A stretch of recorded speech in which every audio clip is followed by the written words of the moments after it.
बातमी आपण बघतोय। सांगलीच्या जागेसाठी ठाकरे गटाकडून चंद्रहार पाटलांच्या नावावर शिक्कामोर्तब झाल्यानं सांगलीतील निष्ठावंत काँग्रेस कार्यकर्ते नाराज झाले।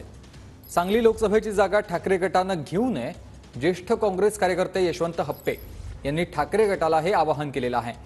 यशवंत हप्पे हे दिवंगत मुख्यमंत्री वसंतदादा पाटील यांचे स्वीय सहाय्यक आहेत।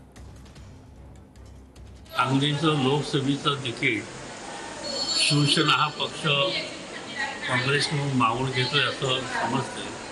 शिवसेनेच्या नेत्यांनी हा विचार केला पाहिजे की ज्या वसंतदादांच्यामुळं शिवसेना महाराष्ट्रामध्ये सत्तेत आली त्यांना त्यांनी विसरता कामा नये, कारण वसंतदादा पाटलांचे आजही महाराष्ट्रामध्ये शेकडो चाहते आहेत।